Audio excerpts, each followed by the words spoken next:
Hi, I'm Pav. And I'm Neil. And welcome to the Top 10 of Anything podcast. Let's start the countdown. 10, 9, 8, 7, 6, 5, 4, 3, 2, 1.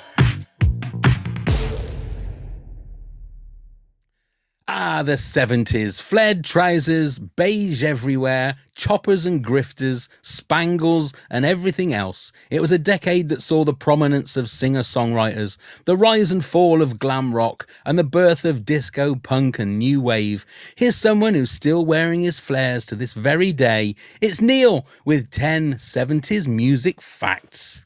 Thank you very much, Pav. So, Smoke on the Water is one of the most covered songs and guitar riffs, but did you know it was ripped off from a jazz tune? Girls, girls, girls. Donald Trump used the song Macho Man to ramp up his rallies until the village people pulled permission in solidarity with Black Lives Matter. That was apt, wasn't it? Rich Girl, the hit song by Hall & Oates, was originally about a fast food hare who was a dude, but they later changed it to be a dumb rich lady. Do you remember? Let's just make sure my teeth are in for this Yeah. one. London Calling, The Clash, is about environmental change. The song is about ecological change, including a recent flood that had happened in the Thames. Heroes is one of David Bowie's most famous hits, up there with Ziggy Stardust. The song, though, despite the title and the chorus, is about infidelity. Stuck in the Middle with You is a parody. Clowns to the left of me, jokers to the right, here I am. Just a parody of Bob Dylan and his constant usage of diversively calling everybody jokers and clowns. Both Lola and Walk on the Wild Side are about Andy Warhol's trans muse Candy Darling and how hot she was.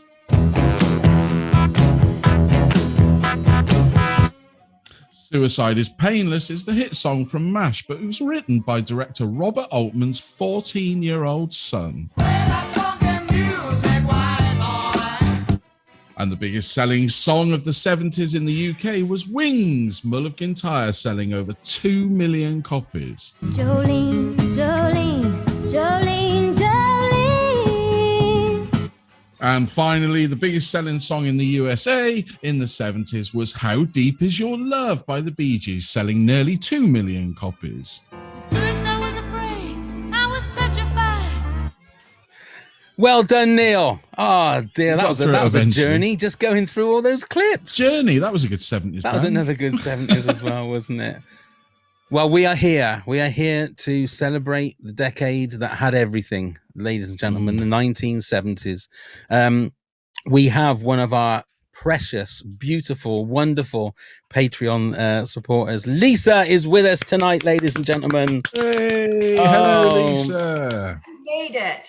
You finally made it. I mean, she couldn't sleep last night. She told us that just the thought of spending time with us was just too scary for her to get any shut eye last night. And now how are you, Lisa? And how is the US of A this fine day?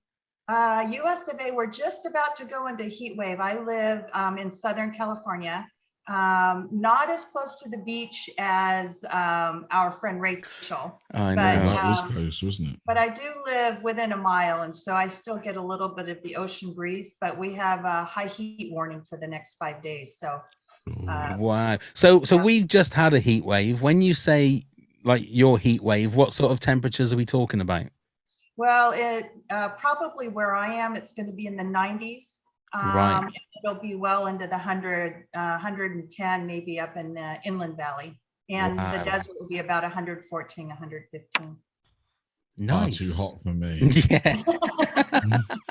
I'd melt. It's weird. It's dry heat. That's what I'm not good with heat. I'm really not. No, Yeah. but nobody in this country is, because we don't have air conditioning, do we? That's the difference, I think. It's like every house in America pretty much has air conditioning, I think, don't they, Lisa? Well, actually, where I live just outside of Newport Beach, and most houses here do not have air conditioning. Oh, wow. And maybe new builds, but like I don't have air conditioning because we typically have a good breeze coming in off of the ocean that keeps us, our temperatures lower. But yeah, it's not too often I get to a house in my neighborhood that has AC, only new builds. Right. So are you, how are you with hot weather then? You're obviously used to it, I would assume. Well, I was born in Hawaii. Let's start there. And so, yes, it's in my blood. I absolutely prefer warm and hot weather over cold anytime. Right. So you don't come to the UK very often then, obviously. No, I've only been once, and I will tell you, first of all, I was there when you were awarded the Olympic bid. So Trafalgar Square was packed. I bet. Yeah. But the next morning was the bombing on the tube. That's And right. so I was there for that too. I went from this where you couldn't walk because there were so many people celebrating to where you could throw rocks and not hit anybody on the road for, a good part of a day that I was there. Wow. Yeah, that was, it was quite, it was quite interesting to be there because that was after our 9/11. Mm. So I went up to a gentleman at the bar and told him how sorry I was that it had happened. And he said, "Oh, we're used to it." And I thought, "Oh my God, really?" And he said, "Yeah." He said, "I had a friend that didn't show up to work today. We just believe that he's probably out playing golf somewhere." Oh, So, God. yeah. So that was a very interesting experience, but I loved it. Good. Well, that if you ever make it again, we'll have to have a Patreon meetup. It's just, I think it's the law. We have the law now that if, any of our American friends come over, we have to have a Patreon meetup. So just let us know.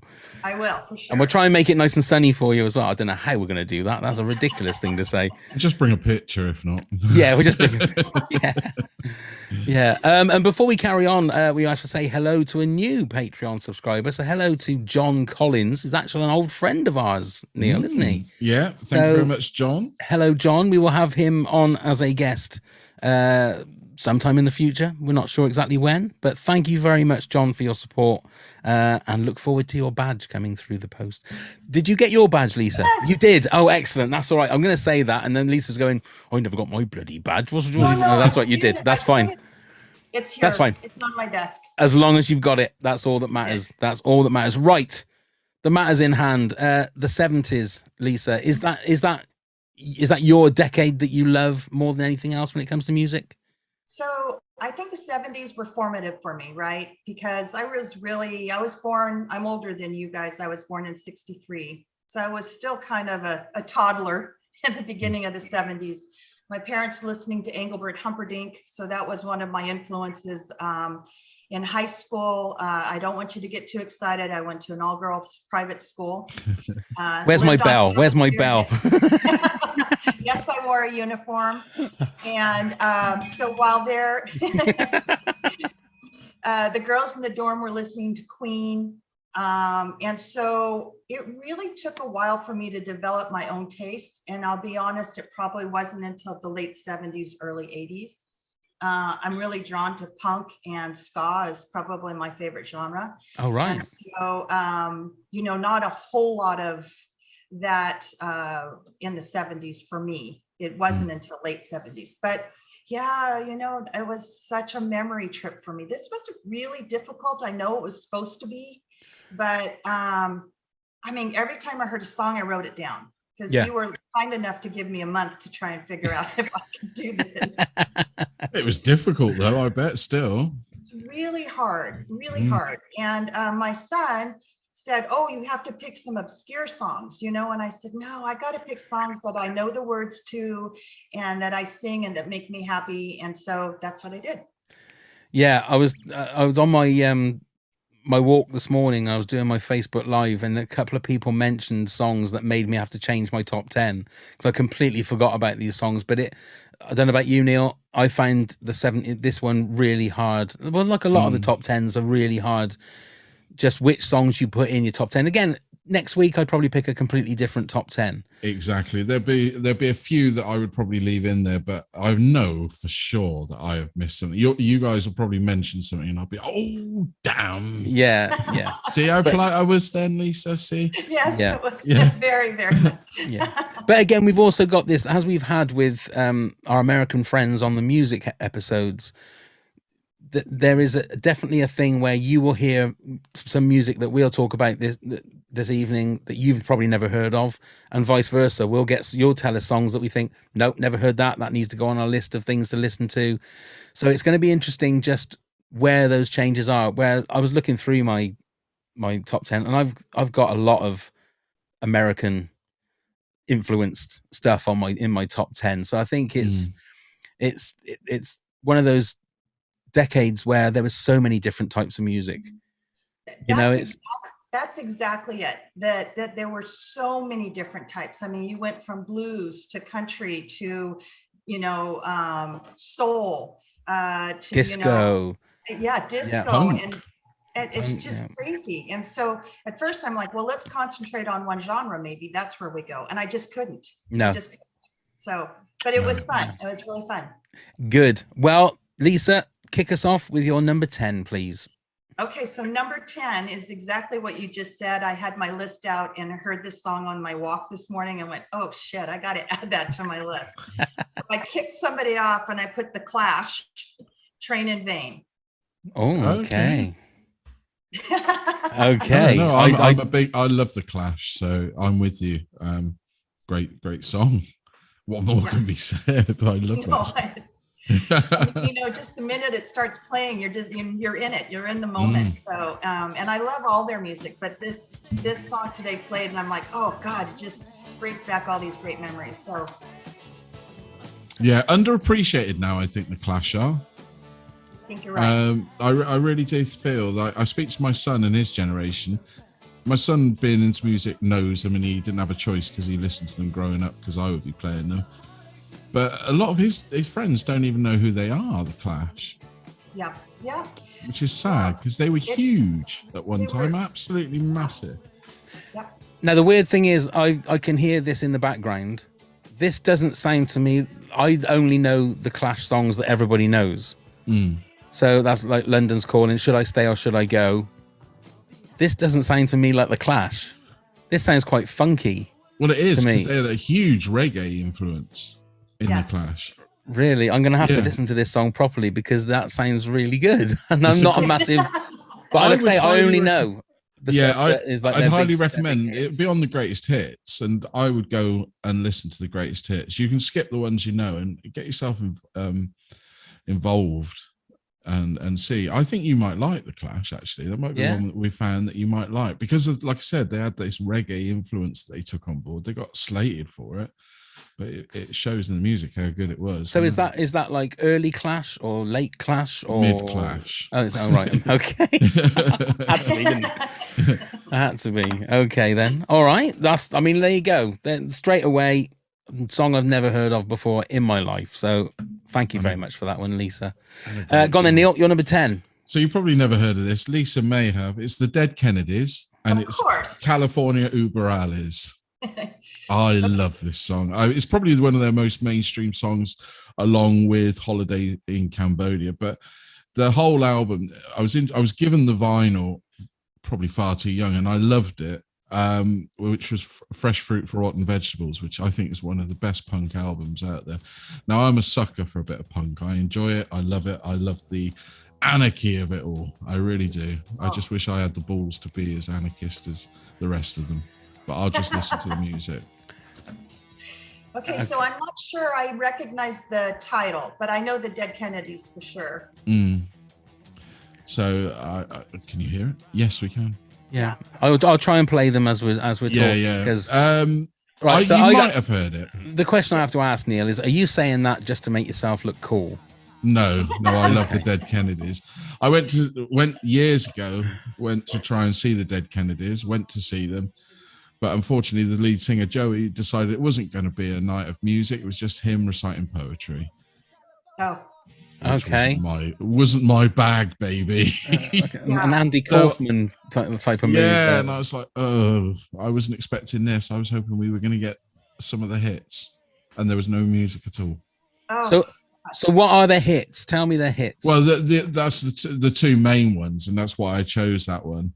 But they did release, and I spoke about it. I put it as a joke as my number one saddest songs was Too Drunk to. That's right. And that was actually say it, Neil. It's fine. You go on. You can say it. Okay, Too Drunk to Fuck. That's. oh my God. I'm sorry, shocked, Lisa. Neil. I'm sorry, ladies and gentlemen. I'm sorry that Neil said that. I mean, I'm really sorry. I'm so disappointed. Lisa, I apologize. Thank you. My virgin ears. Oh, bless you. Yeah. Well, that was released as a single, Okay. but obviously didn't get a lot of airplay Yeah. for obvious reasons. But they're not one for singles. It's the albums. And like I said, I still think the pinnacle album of theirs is Fresh Fruit for Rotten Vegetables. Get on it if you enjoy a bit of punk. Right. Okay.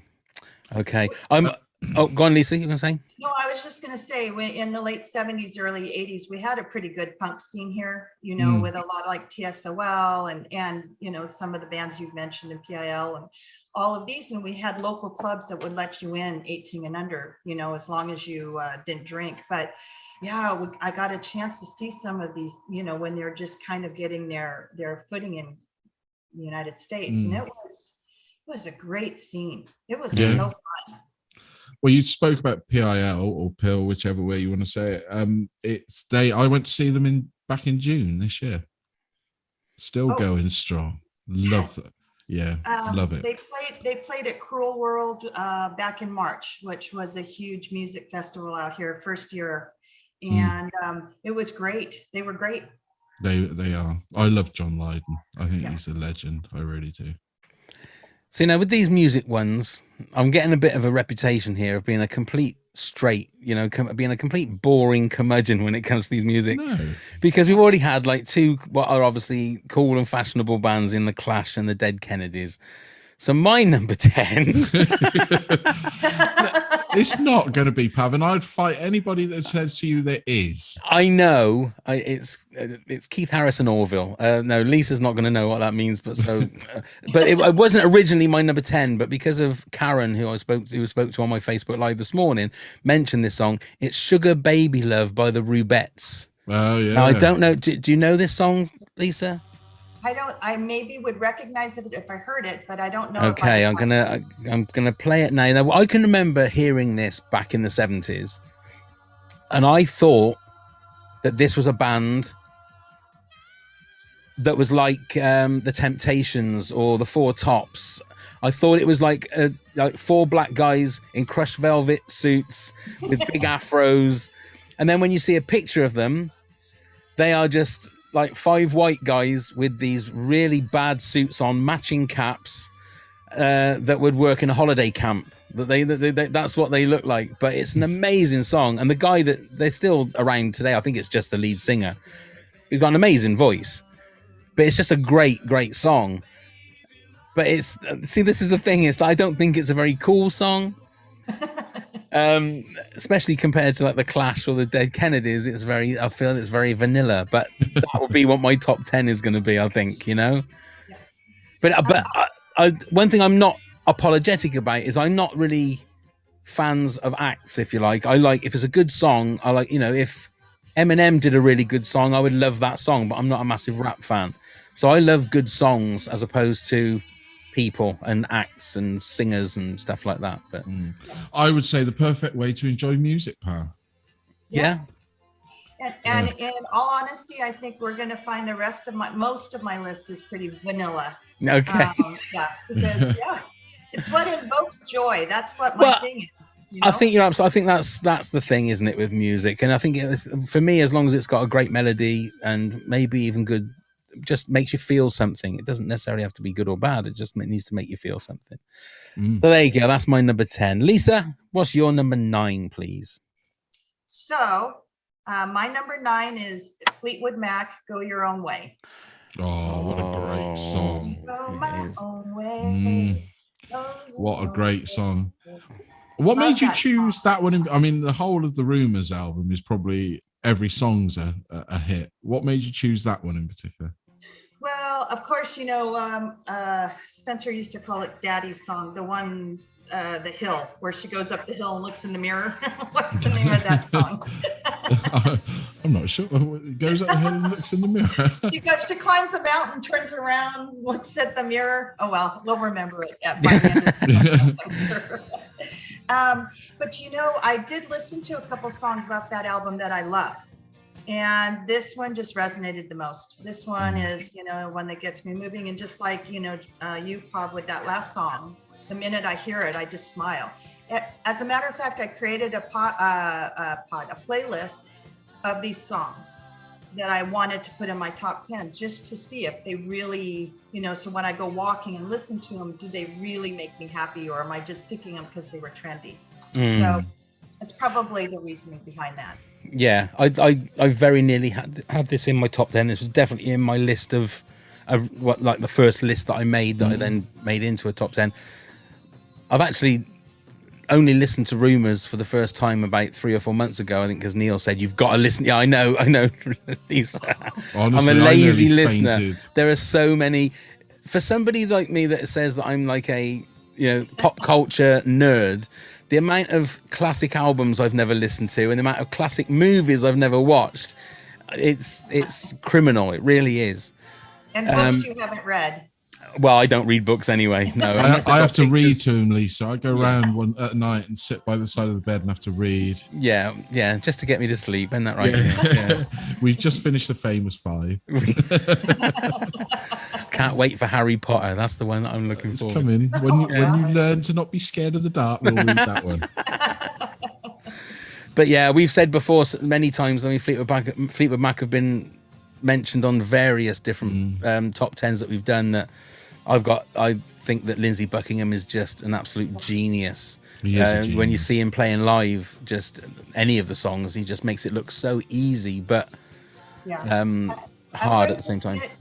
I haven't seen them live, but I will tell you that my son has a way of getting into concerts and things without paying. This isn't going to go, you know, all over the world, so we're not going to be able to track him down. But so he told me one time he was going to go try and get into Fleetwood Mac that was playing up in LA. And I said, people are paying $600, $700, $800 for nosebleed seats, Spencer. You know, you just better be really careful. And you don't. So he posed as a reporter with a few friends, brought a friend with a little camera, and they made some fake badges. And they got all the way up, and he called me up, and I said, if you go to jail, don't call me. He called, and I said, what are you doing? He said, well, we just got arrested. And I said, you did? And he said, no, Mom, I'm in the pit right now and have just been invited to go backstage to take photos of Fleetwood. Oh, fantastic. Wow. I mean, I did have the joy of seeing them myself, so how lucky was he? That is amazing. That is amazing. And although you said, you know, you obviously can't get done for it now, I'm assuming that statute of limitations is over. But I've also got the promo clip for this episode now, so everybody's going to see that story. So if the police do come knocking, or if you know, Mick Fleetwood comes asking for his £600, he might, or $600, he might come and knock on your door. But never mind. What a great story. Okay, then Neil, you're number 9. So this is an album that I found in my mum and dad's record collection growing up in the 70s, and it's by The Who, and it was Quadrophenia, the album. And one song has stuck with me and resonated, like we say, forever. And it's always been on my playlist and everything. It's Love Reign Over Me. I think I've heard other people cover it, but nobody does it like The Who. I think Roger Daltrey's voice has never sounded better. I think it's a beautiful, beautiful song. 1973 this was released. I was only a year old, so I didn't get to hear it then, but I absolutely devoured that album and hence became a fan of The Who, not the early Who, talking probably the later stuff. And this song, like I say, I think it's beautiful, absolutely beautiful. And Pearl Jam do actually a very good cover of it. I'll give them a shout out. I do like their version of it. Yeah. But yes, so I don't know whether you guys know it. If you've seen Quadrophenia, you'd probably know it. It's the bit at the end of the movie. I don't know what else to say about it. Just that I think it's a beautiful song, and it's on my playlists at home, and it's listened to a lot. In fact, I should have moved it up from number 9 to higher, really, the more I think about it. But hey, you know, it's fair. I tell you, this list is going to keep changing, isn't it? It is. Well, that was one of the movies that was like a rite of passage. It was sort of the age where like you were a little bit too young, but if a mate of yours had seen Quadrophenia, you were like, oh my God, he's really grown up that he's seen Quadrophenia. Yeah. Because you knew that there was swearing in it, there was sex in it. They were talking about things that you didn't quite understand, you know, contraception and egg sandwiches and also all kinds of things going on. And I can always remember that, like, it was that thing. If you see, I saw Quadrophenia last night. Oh my God, what was it like? Well, oh yeah, it's really good. They're effing and blinding all the way through it. It's great. And it was almost like a video nasty because it was like it was a bit scared to watch it. Passed from pillar to post, didn't it, everybody? And then when you did get to watch it on TV, for years I recorded it off of TV and didn't realise that I had a very edited version. Oh, did you? When I finally saw it, I'm thinking, well, where did this scene when they both sat in the bar side by side come from? I didn't see this before. Yeah. But yeah, are you a Who fan, Pav? No, I'm not. Lisa? You're not. I am relatively, you know, I'm not. I do like the Who. Can't think of any of the songs right now, though. Baba O'Reilly, but that wasn't a 70s song. Otherwise, I might have put that on there. And obviously, all the themes to CSI. That's what somebody said to me the other week, and I'm like, what? We don't say that. They were written well before CSI. They're not themed. But I think they're a great band. And they're another band that you ought to have a little delve into, Pav. I think there might be some tracks on there that you might like. I just haven't got the time. I haven't got the time. When you're doing your walks, or at work, put your headphones on and have a couple of listens. Maybe. Every time you've said that, though, Neil, it's always ended up bad, hasn't it? With like Radiohead and just listen to Pearl Jam and Pink Floyd. I'm wasting my time.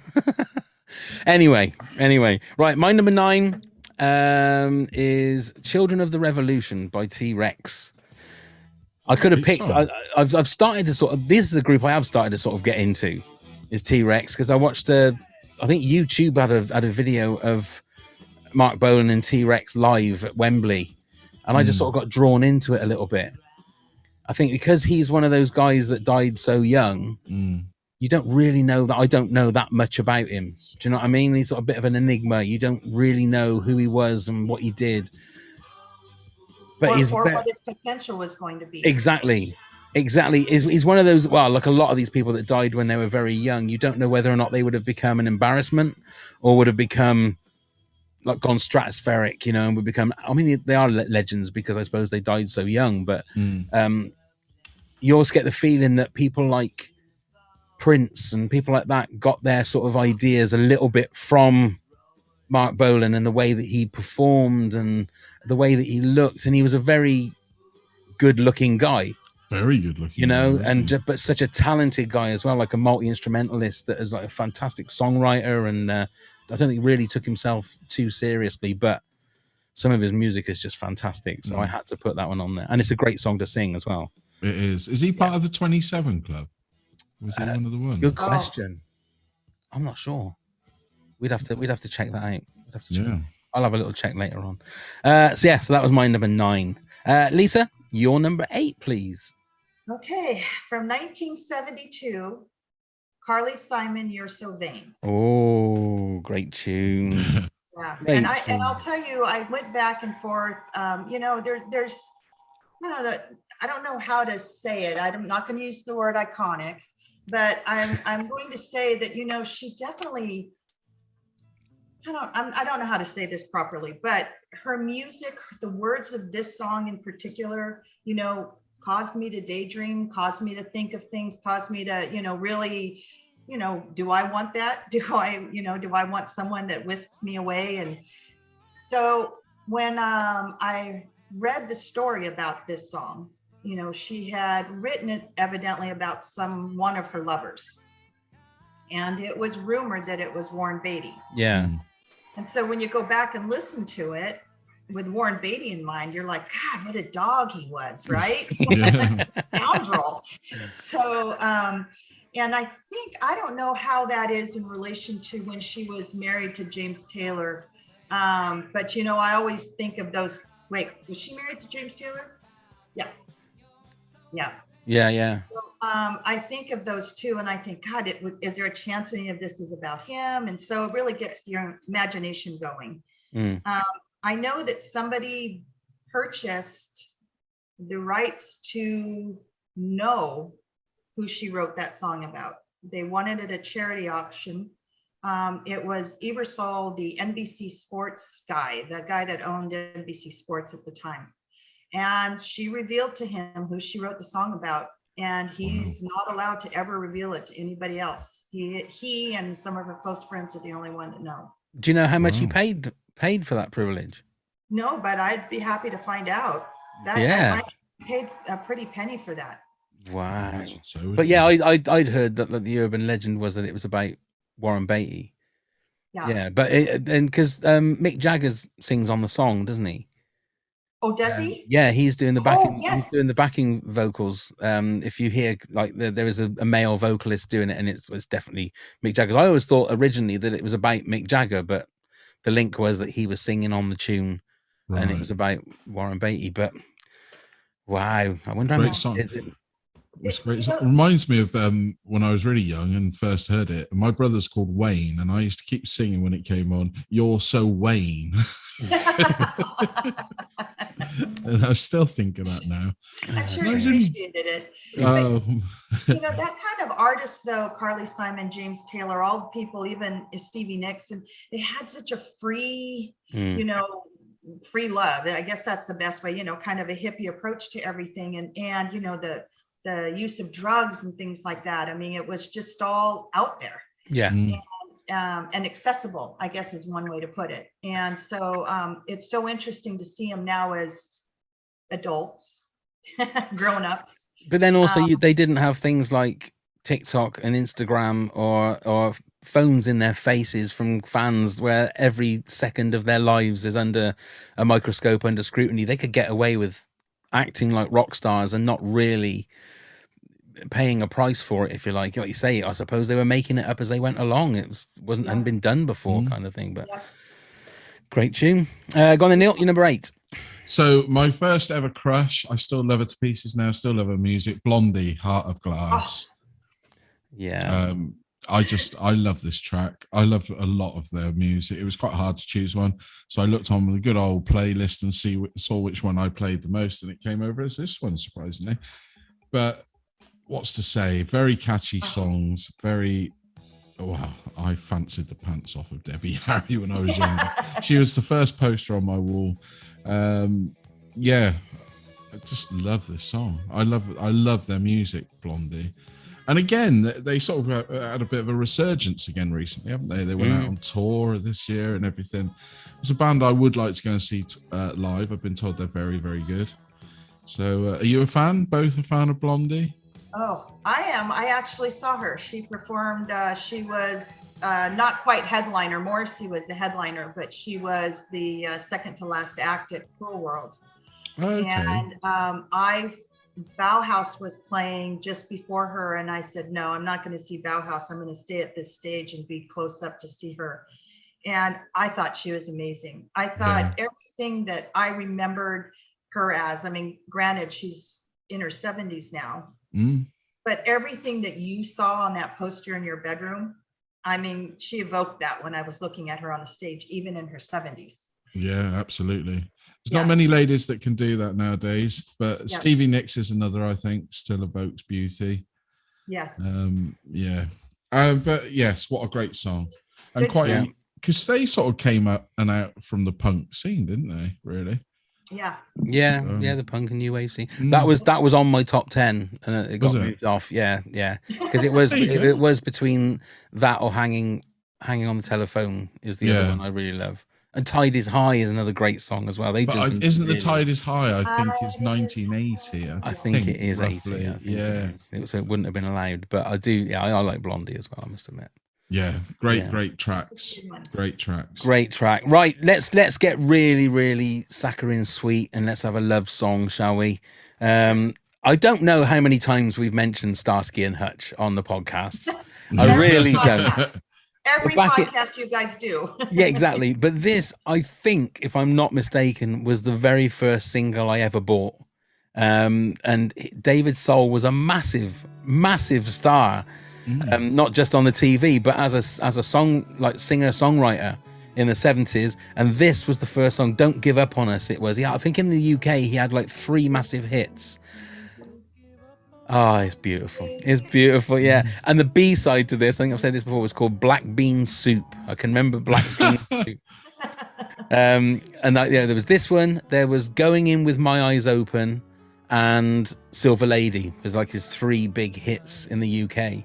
And I was a Starsky fan, but David Soul and his sing, what would have been? I'd have been, what was this, 1976? I'd have been 7 years old. So, but it was my first single I ever bought, and I will never forget this. And the thing is, it's one of those songs that you couldn't do at a gig because it's a passion killer. But I would love to sing this. I'm going to have a go at singing this one day, and maybe put it up as a video or something, as a way of being able to sing it, because there's no chance of singing it at a gig because it's not going to go down very well, and nobody probably know what it is anyway. But when you sing it, Pav, do me a favor, put a really big thick cardi on and a blonde wig. Shall I? Honestly. Maybe come on the stage by jumping on a car bonnet. Maybe that's what I should do. Yeah. Right on my ass. So do you think that he was in Starsky and Hutch before he released that? Yes, I think, yeah. This was like at the height of Starsky and Hutch. Yeah. So a lot of the American TV shows, they capitalized on it by, Bobby Sherman was in 7 Brides for 7 Brothers. The next thing you know, he has singles and the Partridge Family and that kind of stuff, even the Brady Bunch. Yeah. Went out. And so, but I always wondered, their career as a musician wasn't always as successful. No. But that particular song, I recognize that song. It has longevity. So that's I don't know whether he was a massive singing star in the US, but I mean in the UK for those couple of years he was, I think he definitely had one number 1, but maybe number 1 and a couple of number 2 and 3s or something. So he had like some really, really big hits. Yeah. Yeah, but he didn't over in the US, but I always find it strange that he never really went into the world of movies, though, did he? I mean, he's done movies, but I thought he would have been a perfect choice back then as a movie star. Yeah. Back in the day, I mean, it's not so much the same anymore, but it was the kiss of death for, actors if they did TV versus film. And there wasn't huge crossover. There is now. Now it's all, just one media. But that was kind of... back then, you're either a TV star or you were a movie star, but I'm not sure you were always both. Very rare. I think George Clooney was probably the one that broke the mold for that, wasn't it? He became like a big Eastwood movie. Did, of course. Well, Clint Eastwood did, I suppose. Yeah, but he was the exception opposed to the rule. I would have thought. Yeah, I'm sure we could research it, come up with others, but I know it wasn't. Sure, we could. No, absolutely, and it makes perfect sense. Write that down for another podcast. There you go. I'll make a note of that one. Yeah. Okay. Crossover movie stars. Yeah. That's your next one you're going to be doing with us then, Lisa. All right. So start researching on that one. All right. Right then, your number 7 then, please, Lisa. Okay, so we're going to 1973. This is the Almond Brothers band, Rambling Man. Okay. You know that song? I'll tell you what, I've heard of it, but let's. Man. We got trouble and doing the best I can. I don't know the words though. Here we go. Lord, I was born a rambling man. Oh yeah, I do know it. Yeah. Yes. Oh, there you go. It's a good song, isn't it? God, I've forgotten about that. So what other songs did the Almond Brothers do? Because I've heard that name before, and I feel like that's the band that like had a couple of like really massive hits. Or am I thinking of another band? No, they were a really big band, late 60s, early 70s for sure. And of course, I don't know any of the other songs offhand. Oh, right. Okay. Let me I'm have a still look. trying to remember the song by Fleetwood Mac where she climbs up the mountain. Midnight Rider. That's one that sounds Yes. familiar. Midnight Rider. Yeah, they have quite a catalog of music, that span the years they were together.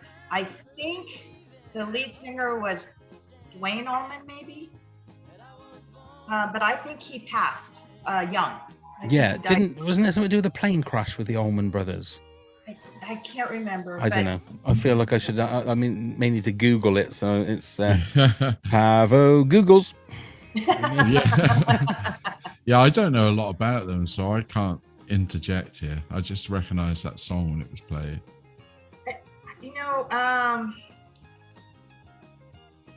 Well, I'm not going to say what I'm thinking in my head because if I'm wrong, we're going to get strongly worded letters. So I will just hold off so that we don't get any strongly worded letters and let you Google. Group leader Dwayne Allman was killed in a motorcycle accident in 1971. Christ. So there you go. So there was tragedy in the band there, but no, great song. It is. There's another one to have a proper listen to a little bit later on. Go on then, Neil. Your number 7, please. So like Lisa, I picked a Fleetwood Mac song. I went through all the rumours, couldn't choose. And then I thought, well, let's go back to my playlist, see which one I played the most. And it's Tusk. I absolutely love this song. Great Love tune. Tusk. Great tune. And again, I had the pleasure of seeing them live. And when that came on, it actually genuinely gave me goosebumps when they did this one live. I think it's absolutely phenomenal song. Listening to the interviews, they don't remember a lot about recording it, and if you see the video, you can sort of see when they're in the with the cheerleaders and the majorettes or whatever they're with dancing around, and Steve is twirling a baton. They really don't look on this planet, do they? That was the USC Trojan marching band. Oh, was it? Right, there you go. So that which has quite the reputation here. And Right. As a matter of fact, when they're out performing anywhere, that's one of the first songs they play is Tusk. Right. Yeah. No, it's just a great song. It just builds and builds. And I don't know, I love it. Absolutely love It's it. batshit crazy though, yeah? Yeah. Yeah, it's batshit crazy song, yeah. Yeah. But what's wrong with that? Nothing wrong with that. It's a great tune. And like you say, you watch it live and they have like the whole marching band there playing as well when they're doing it. It's fantastic. It is phenomenal when you see it live, and like I say, it really gives you the goosebumps. And it's just that slow build, isn't it? It's a real slow and it keeps going up and up and up. And like we said, Lindsey Buckingham, what an absolute legend and genius! Really. Yeah. An absolute genius. But wasn't that panned when it came out? That album, Very. 'Cause it was very experimental. Yeah, it was them. Well, moving away from rumours, really, I suppose, wasn't it? Trying to do something different. Yeah. Not altogether successful on everything on the album. And not 100% positive, but then or around then, isn't it, when Stevie Nicks kind of branched out a little bit more on her solo career? Yeah, and didn't Stevie Nicks and Lindsey Buckingham do a solo album together, and they did all of that sort of stuff before they fell out and then fell back in love? And if only somebody would do a docu-series on those people, that would be fascinating, wouldn't it? I mean, that is a biopic that's waiting to be isn't it just made, isn't it? Yeah. I was going to say you could call it Tusk, but Kevin Smith's already done a movie called Tusk. Yeah. You don't want those to get mixed up, do you? No, those two are not the same. They're definitely Not not quite. Not quite. And did you see the news that Kevin Smith's going to work on a sequel to Tusk? How can you have really? a sequel? A sequel where the Justin Long character that became, spoilers if you've never seen Tusk, that became the Walrus is going to become like the Michael Parks character and get somebody else. It could become like the baddie, apparently. How did he? What? So he'd still be the Walrus? I don't know. How I does don't he know whether operate it's. with flippers? I don't know. I honestly don't know. But that is Kevin the rumor. Smith, move away from that idea. Well, he's made worse as well as making better. So I think that was one of the things he was saying that he wanted to do. He's getting a bit of credibility back with Clerks 3, isn't he? You would hope so. You'd hope so. Okay, my number 7. This is someone that's on tour at the moment, on his final tour, I believe. That's what they all say. Hey, That's what they all say. oh, that is what they all say. But apparently, this is true. I could have chosen so many different Elton John songs, but this is actually my favorite Elton John song. And it's "Goodbye Yellow Brick Road." It's a great song. I was looking at his output of the 70s, the songs that he did, and I think Elton John is definitely one of those ones that you take for granted. You see, and I got no disrespect in how he is today, but he's obviously not the singer that he was back in the 70s or even the 80s. But his output of songs that are just, again, you take for granted how great his songs are.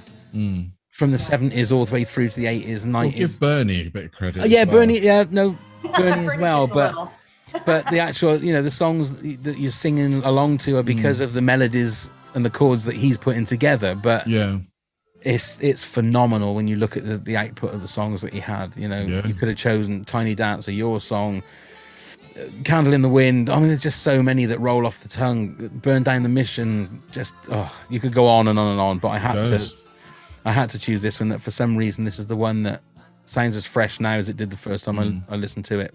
Whenever Tiny Dancer nearly made my top 10. That would have been an honourable mention. Yeah, I love that song as well. I think yeah. His best musical. The thing about Elton John, is he maintains his relevancy. I mean, we're looking right now at him just releasing that song with Tiny Dancer with Britney Spears. And then what did he do just not too long ago? That one with Dua Lipa, the Cold Heart. Which was awful. Sorry to say. Do you know that song came on the radio when I drive for work, and I actually switched the radio channel over. I can't bear that. I love the song, but that version, it's just as honestly. But it's 3 different songs. Yeah, but it's so dull. Honestly, you could put it in a ditch and it would float away. No, it's that dull. But that's the way that you get the youngsters to pick up on certain songs. I did Kiss the Bride at a gig a couple of months ago, and someone came up to me and said, "Is that the song that's in the Dua Lipa song?" I said, "There's a line in it that sounds familiar." I said, "Yeah, there's just one line in that Dua Lipa song that's from Kiss the Bride." I never realized it was from that song. And so they'll probably go back and listen to the original version of Kiss the Bride. Absolutely, and a whole new audience with Britney Spears. I mean, Madonna does it all the time, and they all do it, don't they? Yeah, and it's the way of keeping relevant. Of course, it is absolutely. Oh dear, excuse me. Oh God, that's a good edit there. Number 6, then, please, Lisa. Okay, so I picked for number 6, coming in from 1976, Boss Skaggs' Lido Shuffle. Wow. Okay, then. So I know this one, Lisa. I've got no idea about these. Here we go then. 93 for the show, Lido, and let's go. Lido. Is this the one?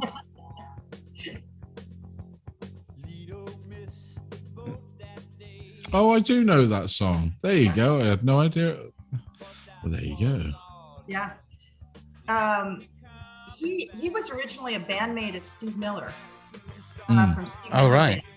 Yeah, and he actually had quite a scene in England in the 60s. He was performing in London and in Sweden in the 60s. And then, but he probably was in 7th or 8th grade. And a friend walked up and said, "You got to hear this. This is Boss Skaggs." And, then that was the soundtrack of my 8th grade. I just listened to that on repeat over and over and over again. So it's one of those names that I've heard. Oh, yeah, I recognize this. Of course you do. Right. There you go. I had to get to the chorus. The needle had to drop on the chorus there for me to. But I've heard that name so many times. Well, I know this song, so I may well know more of his songs if I listen to them. It's one of those kind of people. Yes. Yeah. But yeah, that's a name that I've heard so many times, but never thought, well, I don't know any of his stuff. I wouldn't have a clue. Yeah. He's still performing occasionally. He had a winery in Southern California for a while, but he comes in and out of the music scene, so we still see him. Oh, right. Yeah, he's great.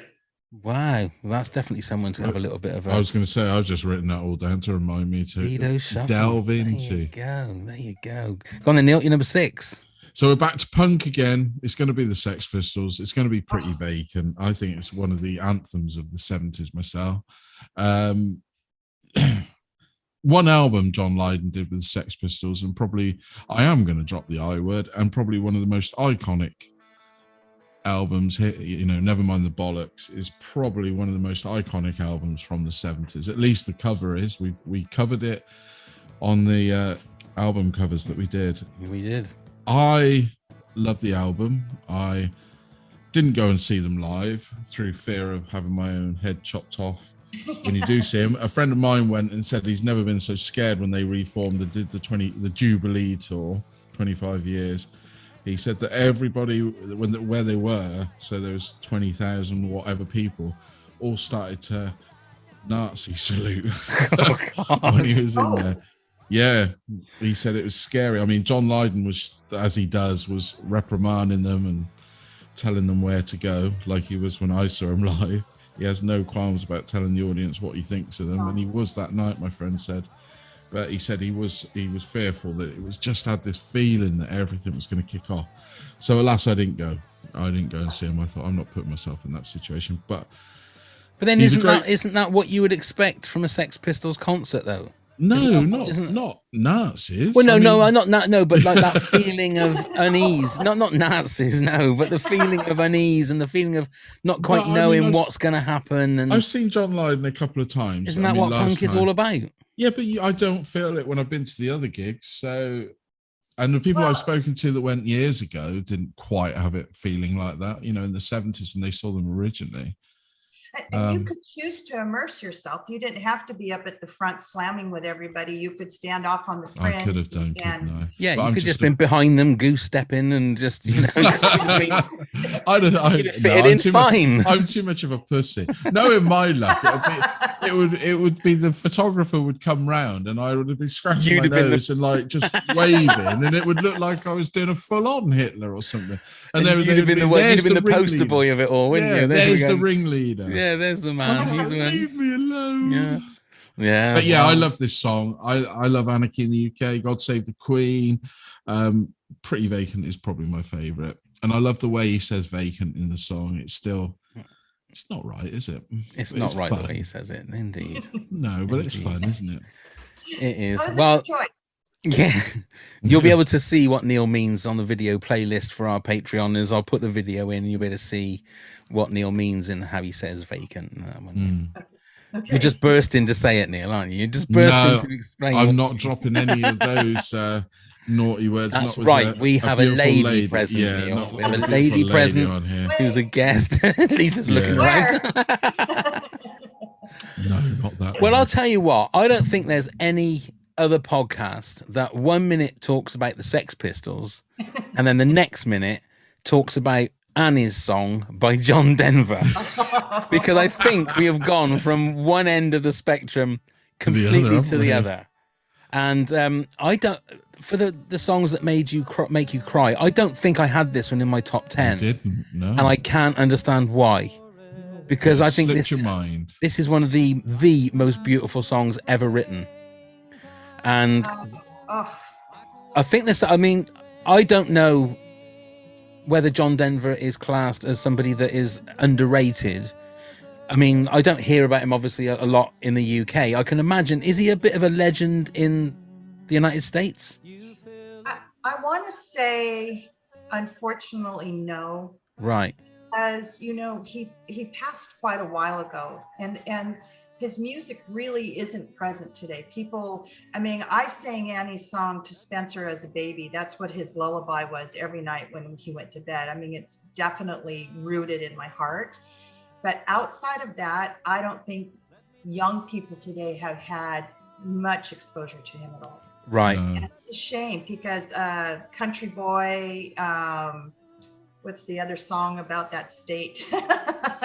West Virginia. Yeah, Country Roads, Leaving on a Jet Plane. Yep, Thank God I'm a Country Boy. I saw him perform once. We used to have a local amphitheater here, which was great. And I happened to go. He was by himself, solo on the stage with a guitar and water Right. for 3 hours. Yeah. Just him. And it was stunning. It was absolutely stunning. He's got such a beautiful voice as well. Yeah. Beautiful voice. Yeah, it was mesmerizing to watch him perform. Mm.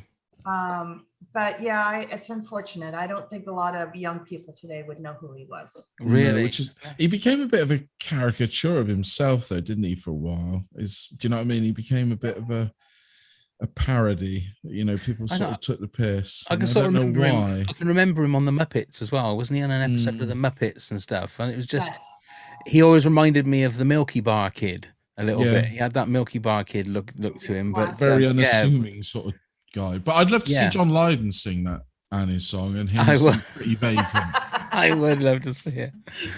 I would love to see it. I mean, I was going to say something nasty, which means something different in America as well. But he could have called it Fanny's song, couldn't he? Yeah. Which is something completely different in England than it is in America. I'll go for that. Anyway, let's move along. Lisa, you're number 5, please. Okay, we're number 5, right? Yes, number 5. Okay, so number 5 is from 1979, Supertramp, Breakfast in America. Oh, great tune. Great tune.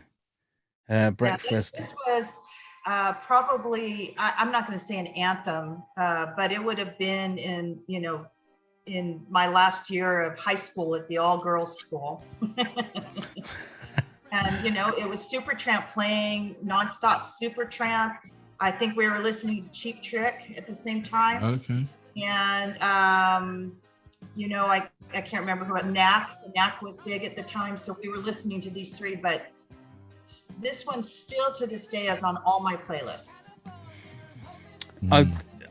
This was one of the songs when me and my brother went to LA back in 1990 for my 21st birthday and his 18th. Back in the day, there was a thing where you could make your own CD in a shop. And I think it cost about $30 to have like 7 or 8 songs on the CD. So I looked at the lists trying to find songs about America. So I had I Love LA by Randy Newman on there. Breakfast in America I had on there. For some reason I had You Win Again by the Beegees on there. I don't know why. But that has nothing to do with America. I've got no idea why I did that. But this always reminds me of going to LA back in 1990. Just because I had it on that CD. But it's a great tune. That, and what was the other big one? The Logical Song. The Logical Song. And I guess... Give a Little Bit as well was the other one. I didn't realize that they started in the UK. Well, there you go, Lisa. You've just told us. I didn't realize that either. They are a UK band, and they moved to the United States, I think 1970-ish. Oh, wow.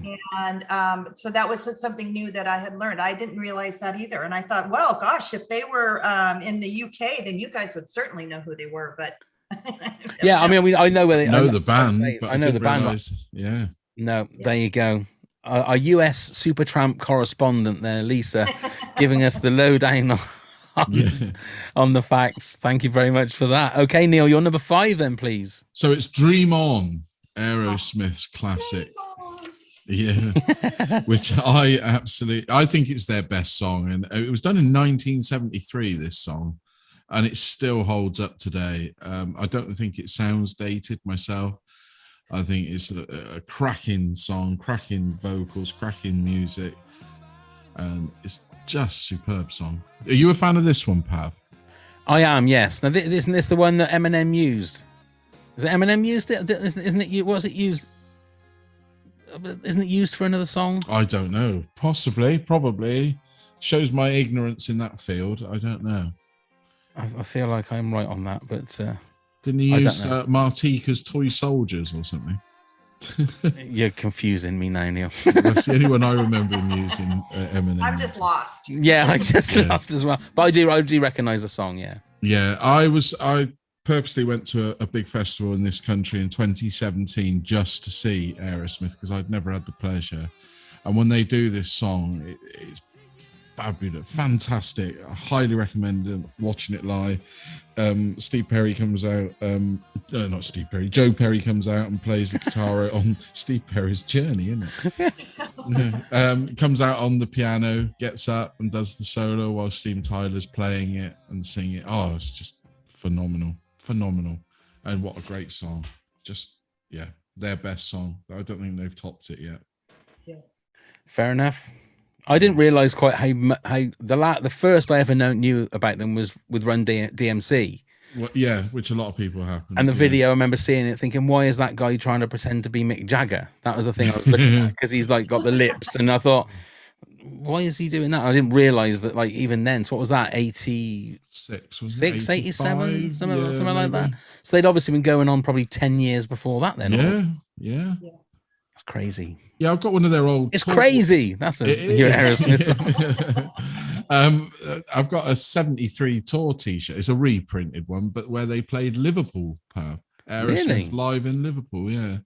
Which bizarre, but there we are. There you go. It's a nice T-shirt. There we are. There we go. Okay, my number 5 is a song that's got like 3 or 4 different bits in it. It's done by one of the Beatles.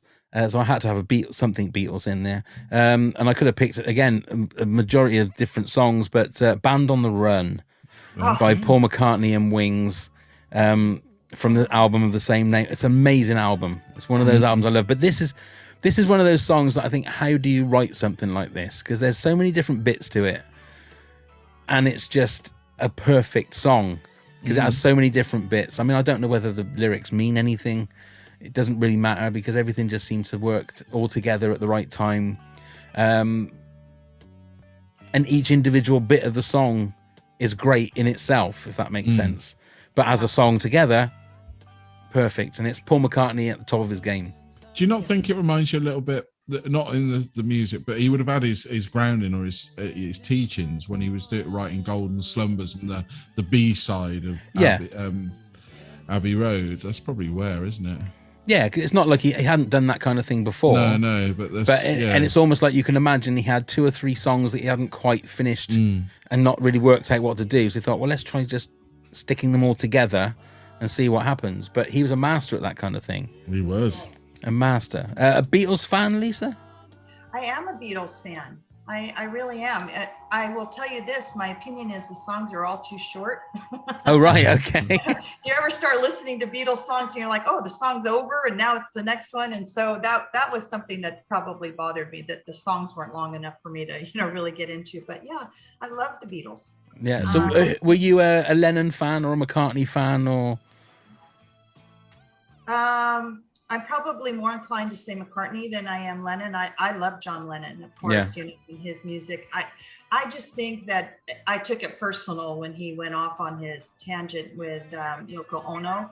And, that kind of discouraged me a little bit. But Paul McCartney, I love him. I mean, I don't like No Meat Mondays. That's not one of my favorite songs. That's not one of his better efforts, I must admit. Have you seen the Get Back documentary that's on Disney Plus? No. You have to, if you're a Beatles fan. It is something you need. I mean, I love the Beatles. I think they were my number 1 group when we did top 10 groups, but it's quite emotional because they've made it. It's like a 4K transfer of them recording and practicing, and it's like it was shot yesterday. No pun intended with the word with yesterday, but it's like how long is it, Neil? 8 hours altogether, something like that. I think each episode's like 3 hours long, and it is just fascinating seeing them. And the whole thing about Yoko Ono broke up the Beatles is a complete fallacy. Yeah. It's a complete. You can see that they are all just mates, just having fun together, having fallings out, but it is fascinating to watch. I recommend anybody that even just has a slight interest in the Beatles or 60s music or just 60s fashion or just the 60s or just music just the way that the guys, you can tell that the guys they've honed their craft. Do you know what I mean? One guy will just start playing, like, it's just beautiful seeing like the birth of Let It Be or the birth of Get Back. You'll see Paul McCartney just playing on his bass and he'll like something, And then it's almost like, because you know what the song is going to be at the end of the 50 years on. Right. And I always end up saying to the screen, going, keep going, Paul. You've nearly got it. You've just got to get that line. You've just got to get, and he'll be going, what can I put for this? What can I put for this? And I know what it is, Paul. Just write it down. Oh my God, come on. You've nearly got it. And it's just fascinating. I would thoroughly recommend it for anybody to watch it. I think I've watched it twice all the way through now. It's just fascinating. Absolutely fascinating. I'm thinking I might enjoy watching it more with you. That's what we should do. Maybe we should just do a communal watch on Zoom, and we'll just an 8-hour podcast. Yes. That sounds like fun. I'll tell you what, maybe when I do the 24-hour podathon in January, when I need to get through my early hours of the morning, Lisa, we'll whack it up and we'll watch it for like 8 hours and get me through midnight through to 8 a.m. UK time, and we'll just watch it live. We'll just watch it live together. There you go. Tell me, I'm putting it on my calendar right now. Put it on your calendar now. That's right. Yeah, get a Google alert for that one. Okay. Right then, Lisa, your number 4 then, please. So my number 4 is from 1979, Brass in Pocket by the Pretenders. Oh, great tune. So I think really Chrissie Hynde, in my opinion, is probably one of the most talented female artists ever. And she's stunning. Just the lyrics are stunning. The way she performs them are stunning. Every little aspect of this song and all the songs that she sings, I just love. There's nothing that she's done that I didn't like. So, but I wanted to tell you, I looked up a little trivia on her. Nice. She also wanted to do some work in the UK. I don't know if you guys know this. And she couldn't get a work permit. And so she asked Johnny Rotten to marry her. So that she'd be able to legally work in the UK. And he said no. But Sid Vicious said yes. So she and Sid Vicious went to the court to get married, and it was closed for a long holiday. And so it never happened. But had it happened, it would be a whole different story now. Wow. That's kind of cool. That is very cool. Because she did go on to marry Jim Kerr, didn't she, from Simple Minds? She did. Yes. Well, obviously a few years after, but she was one of the ladies that I can remember watching. What year was this? 79, you said? 79, yes. 79. Yeah, so I would have been 10. I can remember watching her on Top of the Pops and then finding out that she was American and thought how glamorous she was because she was American. Yeah. And because at that age, it was like if you watched something on TV, like the streets of San Francisco or Starsky and Hutch, it was glamorous because wow, that's America. We're watching America on the TV, and it was like it was a different planet because you heard all about these amazing things about like Disneyland and Hollywood and whenever you saw, well, this is speaking personally, if I ever saw a glimpse of America on the TV, you would always go, oh my God, look at that place. It's amazing. It's like it's a different world. And I still feel like that sometimes when you get to go over there, you think, oh, this is America. Where I'm sure people in America are going, this goddamn country. Well, I happen to feel like I live in one of the best states, and certainly Californians are controversial if you go anywhere else in the United States, with the exception of, West Coast and New York. But, it's just such an attitude here that's just so, it's great. It's like, we've got all this nature and we've got all these people anxious to conserve and all these people anxious to be fit and all these things, and it's just kind of got this just really, really good energy, a great vibe. Yeah. So I get it, Bob. I get it. I still love living in California, and my whole family has moved away. I'm the only one living in Southern California still. So, but I love it here. I don't think I'm going anywhere else. But one of the other things that I learned about the Pretenders that I didn't know was that one of the founding band members was Peter Frampton. Really?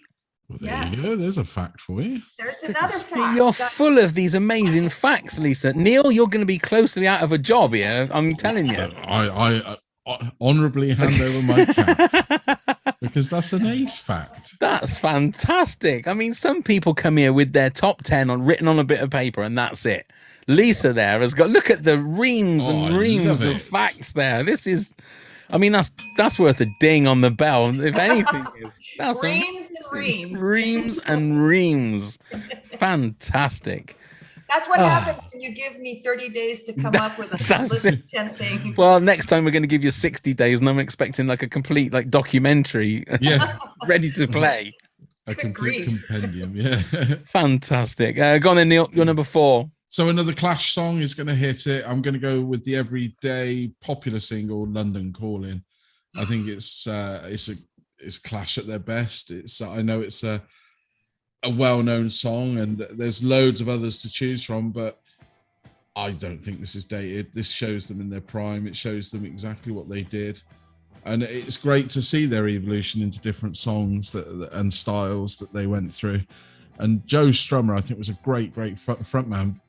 Often, and like I said before, the Clash seem to have been forgotten. Joe Strummer certainly is forgotten. He died in, what was it, 2002, young, with a heart attack, wasn't it? I mean, I don't know why his career sort of well, he might not have nosedived, but to me it did a little bit. He ended up being the front man for the Pogues for a little bit. Oh. And Good fact, Neil. Well yeah, done. there you go. I'm coming with another one.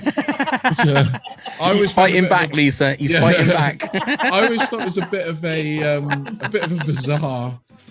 bizarre choice, but I think Joe Strummer is was one of the coolest dudes that ever graced. I used to think that guy was so cool, the way he played on stage. He was a great entertainer, and we forget how good he was at what he did. Yeah. And wrote great songs. Yeah. So was he the actual songwriter of the Clash, or was it like He wrote a lot of the lyrics. collaboration? Or There were collaborations. He wrote a lot. He was primarily the lyric writer, I believe. oh right, Yeah. So, and he was instrumental on changing their sound, taking them to do, different ways and places to play and things like that. So, yeah, I don't think they get the credit nowadays that they honestly deserve, because they sort of picked up where the Sex Pistols left. I know they were around at the same time and everything, but they sort of picked up where the Sex Pistols left off and sort of changed punk a little bit, made it more accessible to everybody Definitely. else. Yeah, definitely. Sex Pistols were a hard act to follow. Mm, And definitely Clash kind of mainstreamed it a little bit. they really did. Yeah. I think their songs were a lot more accessible than. Oh, Sex by Pistols. easily. Yeah, Yeah, yeah. absolutely. Absolutely. But yeah, I would highly recommend the Greatest Hits. I think you might be. pleasantly surprised. I'll add it to the list, Neil. I'll add it to the I would come up with an amazing fact, but I've got absolutely nothing, so I can't. For your number 4, Pav, give us a fact. Well, my number 4 is somebody that has had a massive resurgence this year due to a particular TV series, and it's not that song, but it's Kate Bush and Wuthering Heights. Oh yeah. This very, very closely was going to be in my top 10 of songs that make me cry. I love Kate Bush, and I think not just musically, but I think she's absolutely gorgeous.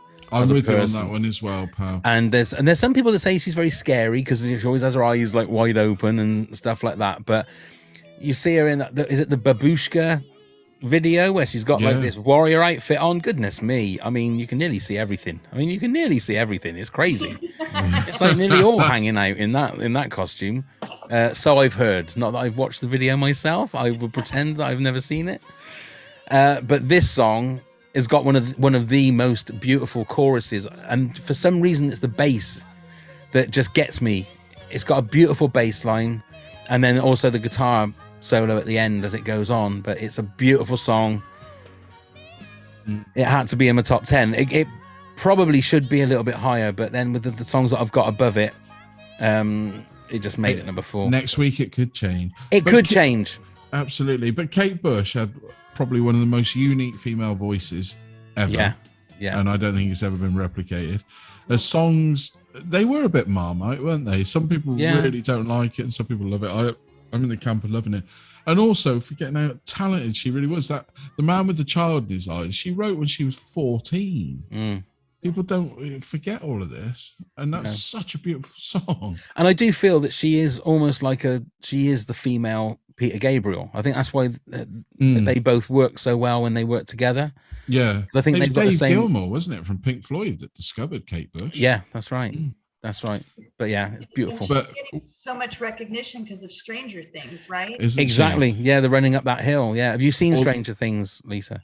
I've watched the first season. I haven't ever started the rest. Right. Okay. Right. I Again, still have to watch the new ones. Have you not? I'm I gonna would go on a recommend. tangent and admit that I haven't watched Game of Thrones either, and I just started it last week.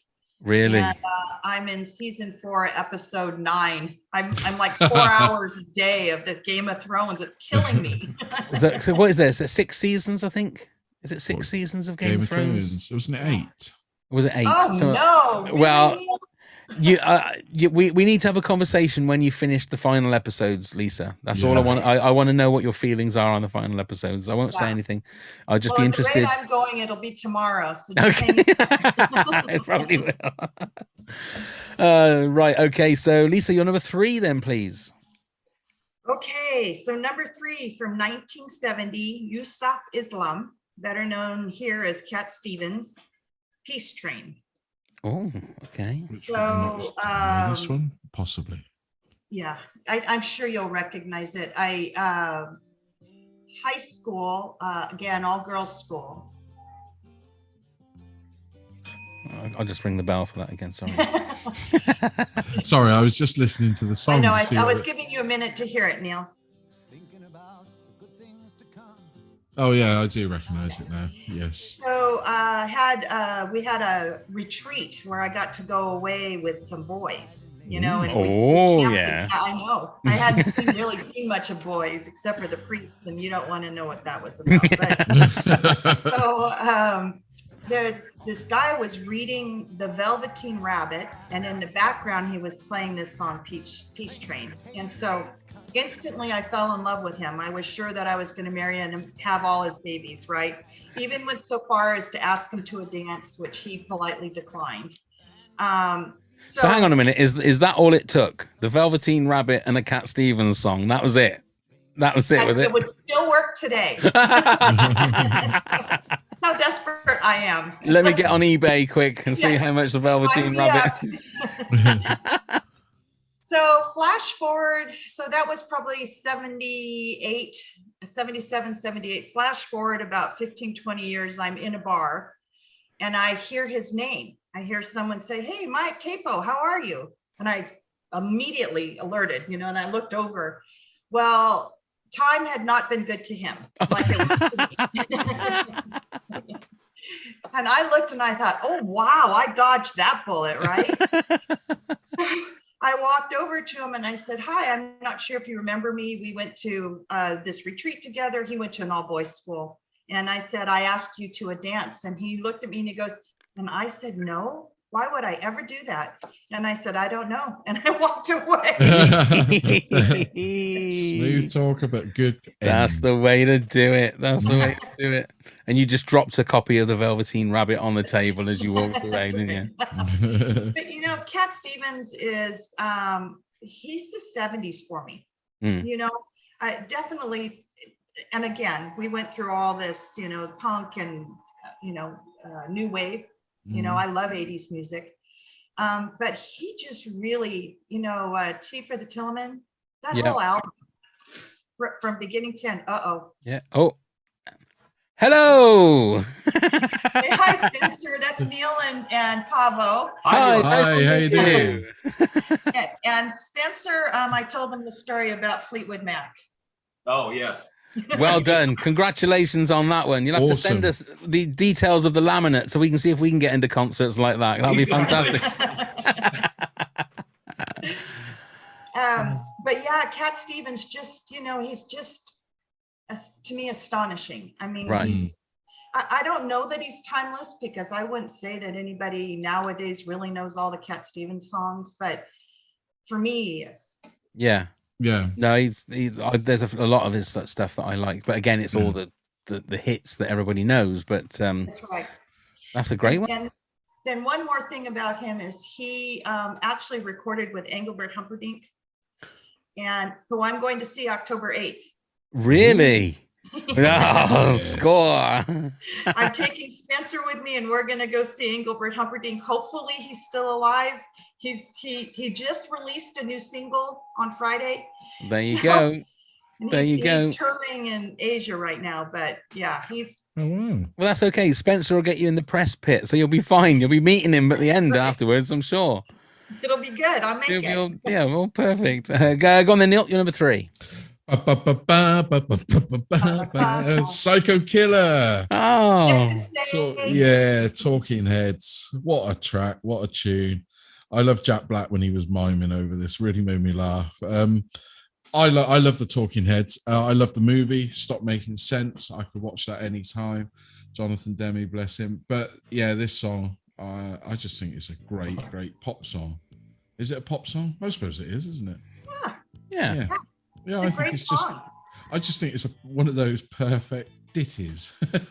How can you have a song called Psycho Killer and call it a ditty, Neil? Well, you know what I mean. The tune and that. I just think it's a great song. It's catchy as hell, like a lot of Talking Heads songs.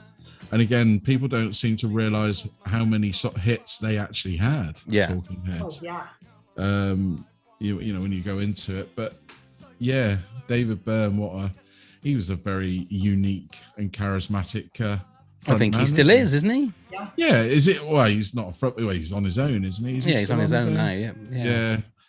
But yes, a band I would have loved to have seen live. Absolutely loved to have seen live. Are they the sort of band that just wouldn't get back together now? No, I don't think so. By right. the sounds of it. I don't know a lot about it, but when you sort of look into it, I don't think they're all on speaking terms and that. Oh, sort of right. thing. So yeah, great song. I don't know really what else to say about it. Yeah.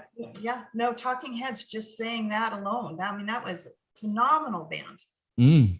And I did see them live at a very small venue in Southern California at a college in the gym kind of thing. You know, they used to have a lot of really great bands, but they were, you know, again, the word mesmerizing comes to mind. I just remember them being on stage and you just couldn't take your eyes off of them. Mm. So Unique. really, I think you class them as unique. Unique, a great way to put it. There isn't another band like the Talking Heads or just Talking Just Heads? Talking Heads. Just Talking Heads. Just Talking Heads. Not Alan Bennett's Talking Heads. No. My number 3, you can't have a 70s countdown without having a song from the Eagles. You have to have a song from the Eagles. It's the law. So again, I could have chosen any of the songs. This was are you looking at me in a funny way, Neil? Are you? Well, you said that you have to, and I suddenly thought, shit. Well, you do. I mean, sorry, I didn't give you the memo, but like there are so many. This was like what I was brought up on. Every Sunday was the Eagles. So I've chosen Take It to the Limit. That's my favorite Eagle song. But you could have had, I'm not going to list every single one because they are just a staple of were they the biggest band of the 70s, do you think, maybe? They had to be up there. They were one of them, of course. Yeah. But again, their hit rate of amazing songs in the 70s is just phenomenal. I've always wanted to go and see them live, but I don't think it's the same to see them now without Glenn Fry. It's just not the same. Their harmonies is something that is just, say, mesmerizing. I've listened to their harmonies so many times. I can't remember the name of the song that they warm up to when they're in the changing rooms before a gig. But you go on. I'll put it on the video playlist. It is fantastic. You hear these 5 guys or 4 guys doing these 4-part harmonies. Oh, it's just. You can't put into words just how beautiful it is when you hear perfect harmonies sung by people that know exactly what they're doing. You know, they are absolutely fine-tuned to the minuscule note, you know. Masters of their craft. Absolute masters. So you had to have some Eagles in there. Had to. Yeah. Well, you said it was the law. You forgot to let Neil and I know that it's the law. Sorry. It's the law in my little world. And we won't accept a fine. No. Yeah. But that's my number 3. Go on then, Lisa. You're number 2, please. Wow, we're at number 2 and we're at number 2. We haven't run into any of the same songs. It's no, so awesome. not at all. Weird, yeah. So number 2, I couldn't do this list without putting the Beegees on there. So 1978's Too Much Heaven. Okay. I picked that song just because I love the harmony in it. The vocals in it is just, you know, if you're sitting there listening just to the vocals, it's just, I'm not going to say stimulating because that sounds sexual, but it's what it is. And so the thing that I learned about that too, but Bob, you'd probably know better, is that they said it was like 27 layers of vocals. That wouldn't surprise me with the Beegees. They have, again, they're like the Eagles. The way that they work their harmonies out is just, it's just different level. I don't know whether there's anybody around that does that kind of thing now. They were just, I mean, it helps, I suppose, that they're brothers because they've all got similar voices, but they're double tracking it and triple tracking it and changing melody. It's just, they're another one. And I Masters. heard, I mean, or maybe even Spencer told me that they're the only band ever to have top 10, Billboard top 10, UK top 10 charts in every decade since they started performing. And I said, well, how's that possible? But it's not just because of the songs that they performed, it's the songs they wrote as well. Absolutely. And, Absolutely. have you seen that documentary on them? Yes, I have. Yeah. Yeah. No, I haven't yet. It's fascinating, but it's heartbreaking at the same time as well. Yeah. Heartbreaking. Yeah. They got a bum rap.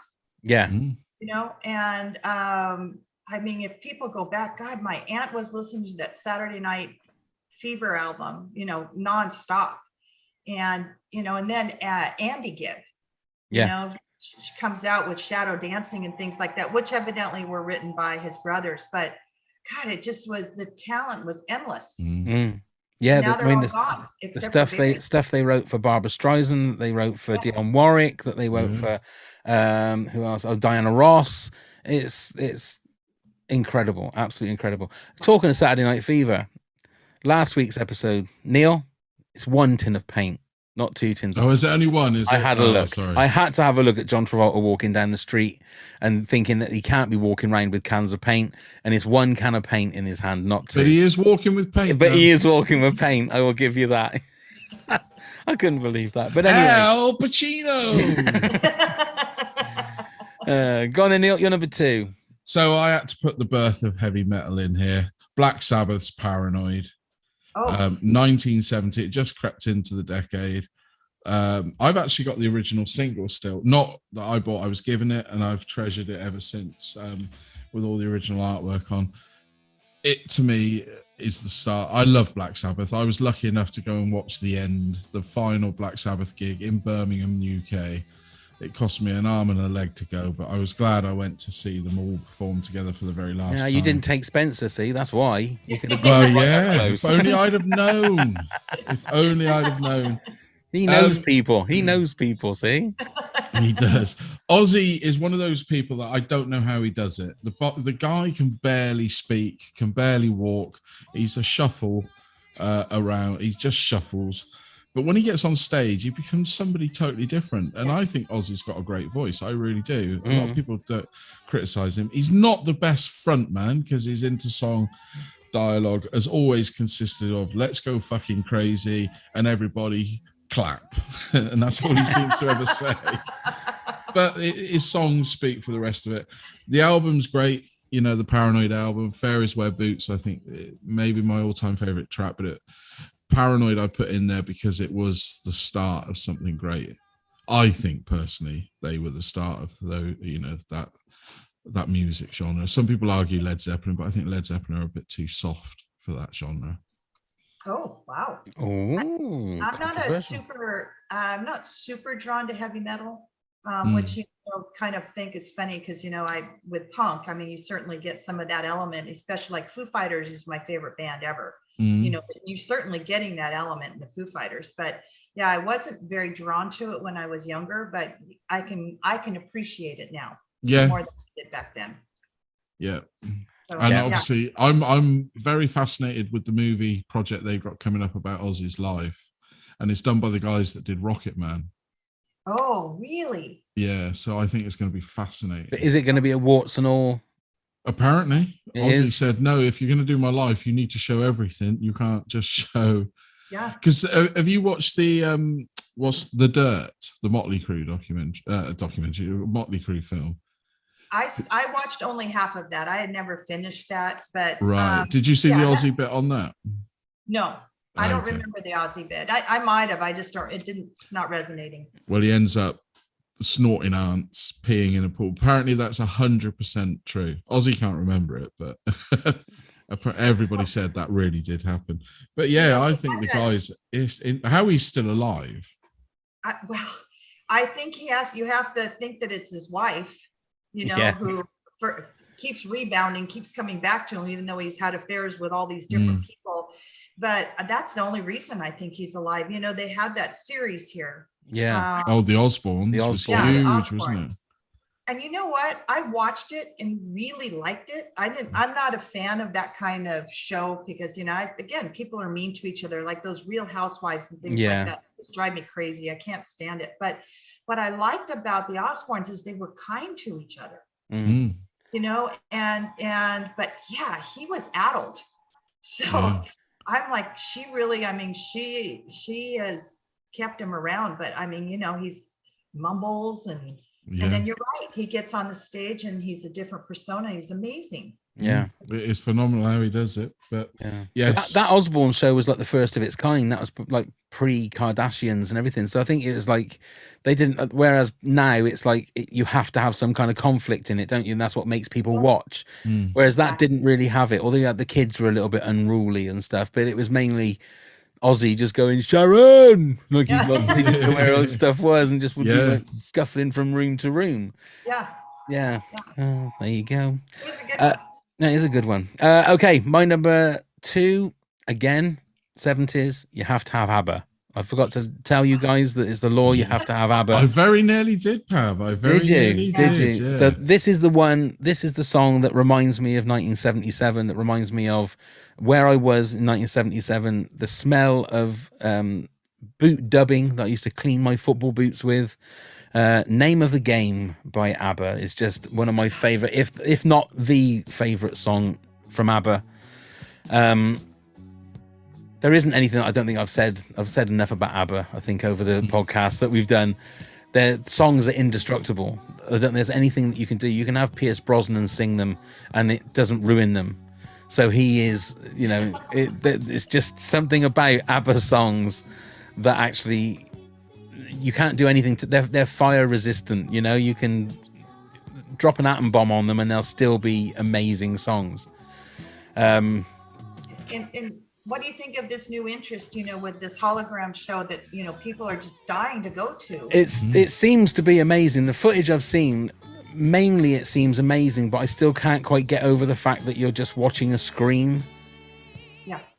So I don't know. It might be different if I was there. Do you know, if I was there and you're watching it live, I think it'd probably be amazing because I'm a big Abba fan. But watching it from a distance, watching videos on YouTube, you think, God, it's just me like watching it on TV. It just seems weird. But the live crowd, it's probably amazing. But one of my favorite movies is Muriel's Wedding. Yeah. Oh yeah. Yeah, and I just love that. I mean, how obvious or how relevant or prevalent. There's a lot of Abba in that movie. Exactly. That's what I was trying to say. Yes. But yeah, it's I think that has longevity. I think they have longevity as well. Absolutely. And I also think, see, you saying that should have been in my top 10 movie soundtracks. Muriel's Wedding. I love that soundtrack. It has some great interpretations, like orchestrated versions of Abba songs on that. I haven't seen that film for ages. I need to watch that again because that was a great song. I know. Right after You're that. terrible, Muriel. I remember that girl sat in the. You're terrible, Muriel. Yeah. Okay. Before we reveal our number ones, Lisa, give us a countdown from number 10 to number 2, please. With a little pause in between. Oh, bless your heart, Lisa. See, Neil? See? You see what I mean? Just too excited. You see what I mean? Too excited. Thank you, Lisa. Yes, thank you. So my number 10 was Clash, Train in Vain. My number 9 was Fleetwood Mac, Go Your Own Way. My number 8 was Carly Simon, You're So Vain. My number 7 was the Almond Brothers Band, Ramblin' Man. Number 6 was Boss Skaggs, Lido Shuffle. Number 5 was Supertramp, Breakfast in America. Number 4, Pretenders, Brass and Pocket. Number 3, Cat Stevens, Peace Train. And number 2, Beegees, Too Much Heaven. Perfectly done. 10 out of 10. And over to you, Neil. Let's have your 10 to 2. Now I know how to do it. Here we go. At number 10, California Uber Alice by the Dead Kennedys. All right, you're taking the piss now. All Come right, on, you're no, taking I'm the not. piss. Love Reign Over Me by The Who at number 9. Number 8, Blondie, Heart of Glass. Number 7, Tusk by Fleetwood Mac. Number 6, Pretty Vacant by the Sex Pistols. Number 5, Dream On, Aerosmith. Number 4, London Calling, The Clash. Number 3, Psycho Killer, Talking Heads. And number 2, Paranoid, Black Sabbath. Wonderful. And mine is 10, Sugar Baby Love the Rubettes, 9, Children of the Revolution, T-Rex. Number 8, Don't Give Up on Us, David Soul. 7, Goodbye Yellow Brick Road, Elton John. 6, Annie's Song by the John Denver. Why did I say the John Denver? The John Denver. 5, Band on the Run by Wings. 4, Wuthering Heights, Kate Bush. 3, Take It to the Limit, the Eagles. And number 2, The Name of the Game by Abba. So, Lisa, what is your number 1 song of the 70s? My number 1 song of the 70s is Hall & Oates, Sarah Smiles. Hall and Oates. We love, well, I love a Hall and Oates. I don't know whether Neil loves Hall I and Oates. don't mind a few of their tracks. I don't know loads. I'll be honest. It's not something I've delved into. I must start. Sarah Smile, it was a Daryl Hall. John Oates introduced Daryl Hall to a flight attendant that he'd met. And they hit it off and were together for 30 years. And this is the song he wrote for her. Right. You know, they are still touring. I have yet to see them live, but definitely high on my list. Daryl had a series on TV called Daryl's House. Yes, they're on YouTube. Which was amazing. Yeah. I've heard, you know, that he is sometimes not very agreeable, but I don't care. The two of them are sum up my 70s and my foray into the 80s. Yeah. Absolutely my favorite band back then. I think I obviously found out more about them during the 80s with Out of Touch and Private Eyes and all of those. I Can't Go For That, No Can Do. But yeah, Daryl's House is fantastic. Some of the guests he has on there and the songs that they do are like, the Out of Touch version they do with Katie Tunstall is really good on the Glockenspiel or whatever they call it. But yeah, that's a great one. And then again, one of the greatest voices in pop and rock and soul is Daryl Hall, without a shadow of a doubt. Yeah, super talented, just astonishing. So definitely one of my favorite people. And a great head of hair as well. I mean, Daryl Hall, a great head of hair. The bastard. I know. That's a great one. That is a great one. That is a great one for the video playlist as well. So we'll whack that one on there. Go on then, Neil. Your number 1 song of the 70s, young man. So I wouldn't be anywhere if I hadn't put this band in, because I praise lyrical about them all the time. It's another brick in the wall, Pink Floyd, 1979. I'm a huge Pink Floyd fan. This was the only part 2. What was part 2, isn't it? I don't know. Is it? Well, yeah. I don't know. What's Well, part 1? they then? all lead into each other from the album, but yeah, I think it's part 2. Pretty sure it is. But it's the only single I ever bought of Pink Floyd's, because I've always just loved the albums and never thought I'd bother. But this one I did buy back in the day when I was a little 8-year-old running around screaming at everyone. I said something else bizarre. Yeah, I love Pink Floyd. I love this track. I think Dave Gilmour is probably the greatest guitarist in the world. There you go. I'll throw it out there. I think the guy makes it look so easy. So easy. Yeah, and then we will never see him live again, but I was lucky enough to see him 2 nights on the trot in 1988, and I still think to this day it's the best gig I've ever been to in my life, ever. Wow. And that says, I only have a handful of favourite bands. This is one of them, and I can't get enough of Pink Floyd, really. I just wish they'd done more music, especially when it was the foursome with Roger Waters still in the band. I just wish they'd done a lot more. They had so much more to give, but obviously politics and falling outs put an end to that. And it was nice to see them do that live 8 when they reformed. And I still can't get over the powerful. Saw them live and was nonplussed. I mean, they were there. They were there to impress me, and I wasn't You weren't particularly impressed. No, that's I wasn't fair particularly enough. Impressed. No. I mean, what can I say? Absolutely. No, it's fine. Do you like that song though? Yeah, it's No. a great song. The video was mad as well, wasn't it? 'Cause it had Yeah. Well, it was from the movie, wasn't it? putting all the kids in that like meat mincer and That's it. Gerald Scarfe was the animator. He did a lot of the political cartoons, I think. good fact there, Neil. Oh, he's clawing it I can't back. remember which He's fighting newspaper he back. wrote for, but there we are. Yeah, Gerald Scarfe. His animations and drawings, have a look online, are superb. He used to do political figures in such an alarming, almost grotesque way, and that's how I see them all now. Oh, right. Are you a Pink Floyd fan, Lisa? So I don't want to hurt Neil, but in any way. No, Doesn't go matter. on, hurt him is fine. And Neil's about ready to go have a moment to himself, the way he was talking about Pink Floyd. And I Yeah. encourage that, Neil. I'm not saying anything negative about it. Actually, I don't dislike them. And I know most of their songs, and I've heard them. I don't dislike them. It just was, I don't know if psychedelic's the right way for me to say that, to describe it, when I was younger, and I just thought that they were a little bit out there. Mm. Maybe a little bit afraid of them. Right. Right. And Yeah. I have a friend currently in a cover band called Shine On. It's a huge band. There's like 9 or 10 people in this band, and they're touring a little bit around here and in Reno and places. So I've gone several times, and I've enjoyed the experience, but I still didn't walk away loving them. Right. Well, no. One man's medicine is another man's poison. This is right. Very good. Very good. Wow, that was very Very, Thank you. very poetic there, wasn't it? Very Yeah. poetic.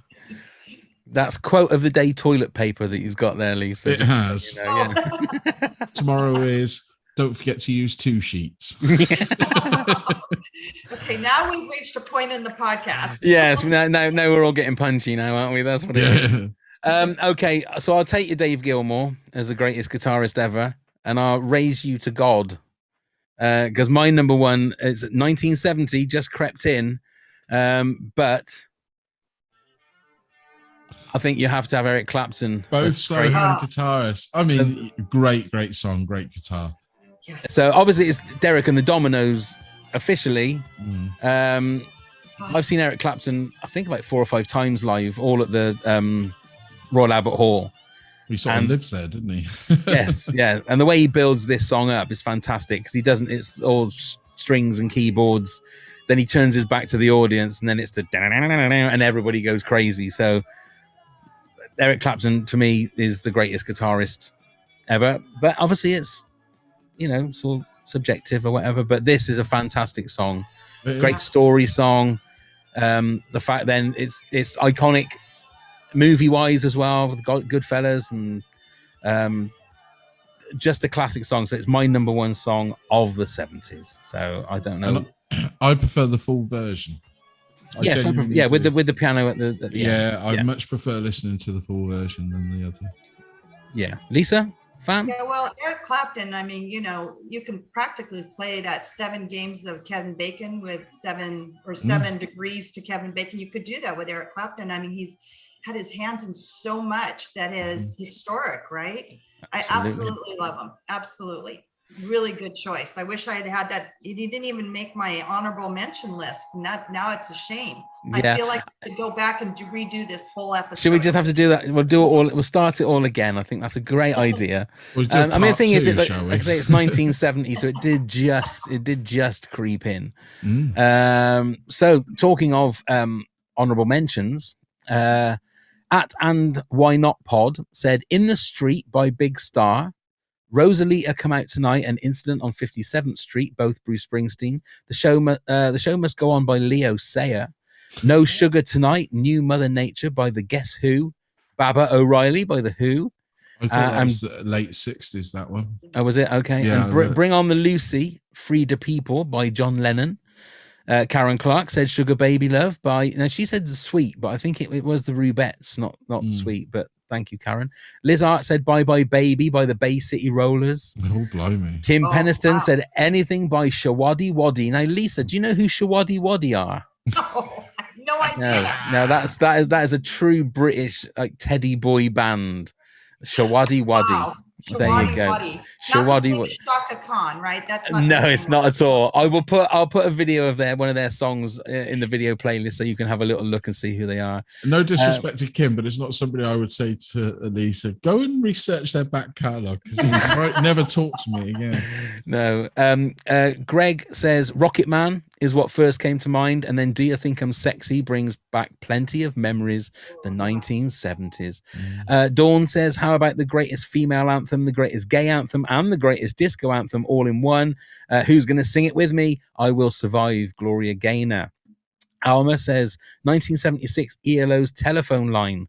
I always feel so sad hearing it. Heartbreak of someone not being over someone else, and they keep trying to reach them, to hear them again because they can't let go. It can be interpreted, I know, she's even got a little heartbroken emoji there as well. It can be interpreted in many ways with different people, a lost friend or relative. I read somewhere that it was based on missing Buddy Holly, I think, but I hear so many stories. Elisa says so many, but it's a tie between September by Earth, Wind and Fire or Best of My Love by the Eagles. And Maria says Michael Martin Murphy and the Rio Grande Band, Wildfire. It was 1975. Little Maria was in the 5th grade and would belt wildfire out in front of the mirror with all the emotion in the world. Wow. So there you go. So what other ones did you have in your honorable mentions then, Lisa? Well, Doobie Brothers. Okay. And, I mean, funny story about the Doobie Brothers. We used to have this thing. It was Columbia Music where you pay, 99 cents and you can pick out 6. Yeah. We had the same thing. Yeah. And then you'd get a card saying your next shipment's coming. And if you didn't mail the card back, they'd send you the next shipment. Yeah. And I got the next shipment and it was Doobie Brothers. Right. And so I am in 8th grade listening to the Doobie Brothers and they were great.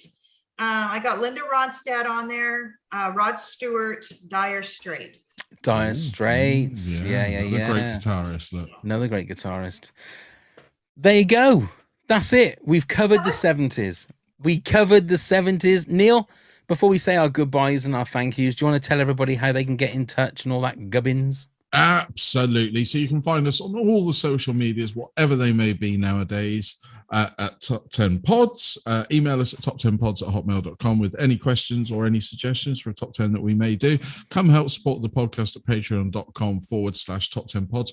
All sorts of rewards where you could be a guest like Lisa here. Check out all of our links via LINKTREE. You can find the link in the show notes. So please do come, subscribe, leave us a rating and review wherever you may get your podcast from. That's it. Lisa, thank you. Yes. So much. How was that? Was that okay?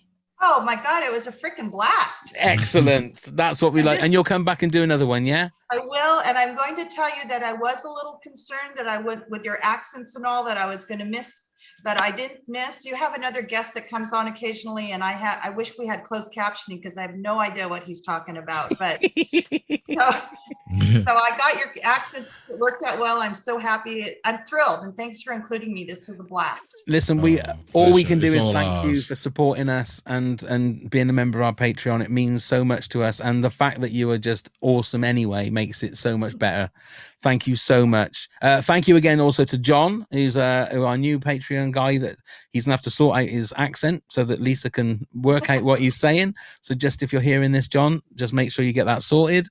And to everybody else that supports us, thank you very, very much. Thank you, Neil. Thank you, Lisa. Thank you, Pav. Been a joy today. A joy. Indeed. Thank you, Lisa. Thank you, Pop. Excellent. And thank you very much, everybody. And go and watch and go and listen. And let's start the countdown. 10,